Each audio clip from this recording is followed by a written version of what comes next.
Salome, ఏ Salome, ఈ అబ్బాయి ఎవరో చూడు. ఈ అబ్బాయా? నిన్న మనం ప్రార్థన చేసుకుంటే వచ్చాడండి. అవునమ్మా, నిన్నొచ్చిన అబ్బాయి నేనేనమ్మా. అరే, ఆశ్చర్యంగా ఉందే. గత రాత్రి మా ఇంటికి వచ్చిన అబ్బాయివి నువ్వా? అవునయ్యా. నిన్నటికి ఈ రోజుకి నీలో చాలా మార్పు వచ్చిందే.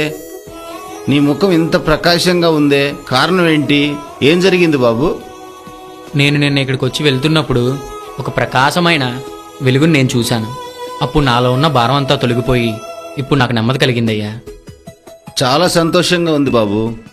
గత రాత్రి నిన్ను దర్శించిన ఆ వెలుగు యేసయ్యే. నీకు నెమ్మదినిచ్చింది యేసుప్రభువే. ప్రయాసపడి భారం మోయుచున్న సమస్త జనులారా, నా యొద్దకు రండి, మీ భారాన్ని నేను తొలగిస్తానని వాగ్దానం చేసిన యేసుప్రభు నిన్ను దర్శించాడు. నీలో ఉన్న భారమంతా తొలగించాడు. నువ్వెవరో నీవు గుర్తించేటట్లుగా చేశాడు. చాలా సంతోషంగా ఉంది బాబు.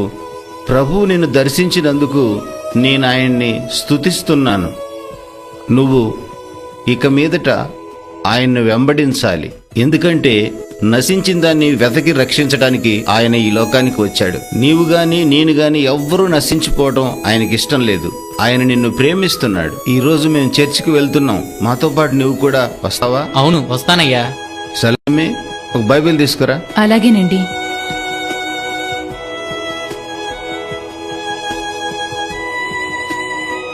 ఇవ్వు, ఆ అబ్బాయికి ఇవ్వు. బాబు, ఈ బైబిల్లో యేసు ప్రభువును గూర్చి రాయబడింది. దీన్ని క్రమంగా నువ్వు చదువుకో. దానిలో విషయాలన్నీ నువ్వు తెలుసుకొని నువ్వు యేసు ప్రభువుకు సాక్షిగా జీవించాలి.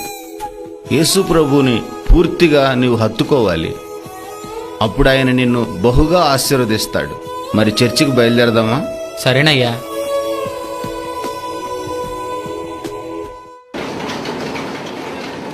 పాలిష్ ఏదండి దీంట్లోనే? ఒక సుబ్బా, పాలిష్ పెంచరా.